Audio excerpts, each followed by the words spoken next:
Can the law discriminate against women in India? In constitutional terms, the answer is no. The Constitution of India does not permit the state to discriminate against a citizen only because she is a woman. Article 14 guarantees equality before the law and equal protection of the laws. Article 15 goes further and says the state shall not discriminate on grounds only of sex. So as a constitutional rule, the law is not supposed to place women in an inferior position merely because they are women. But this answer needs one important clarification. Not every legal difference involving women is unconstitutional discrimination. Indian constitutional law also recognizes that there are situations where women may need added legal protection. That is why Article 15(3) allows the state to make special provisions for women and children. So the Constitution blocks hostile discrimination, but it allows protective measures where fairness, safety, or dignity require them. This means the law cannot say, in effect, that a woman deserves less legal respect, less opportunity, or less protection simply because of her sex. A woman cannot be lawfully treated as a second-class citizen.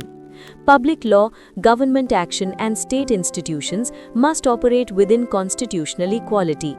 If a legal rule or official action disadvantages women only because they are women, that raises a serious constitutional problem.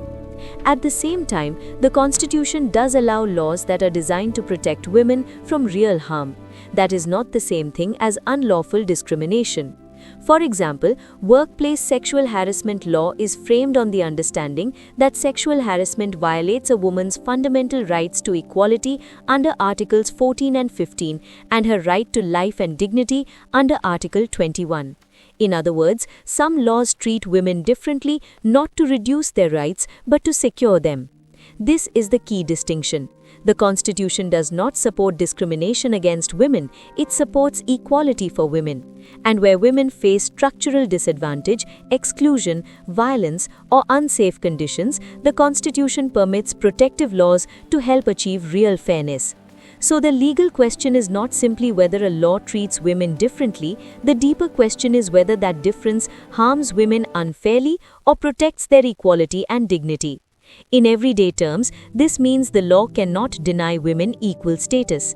It cannot justify injustice by calling it tradition, convenience, or custom. It cannot lawfully assume that women deserve less freedom, less dignity, or less access to justice. But the law can create protections for women where those protections are meant to remove danger, reduce inequality, or preserve dignity. So if the question is whether Indian law can constitutionally discriminate against women simply because they are women, the answer is no. If the question is whether Indian law can make special provisions to protect women, the answer is yes. That difference is central to understanding constitutional equality in India. Know your rights. Understand your responsibilities.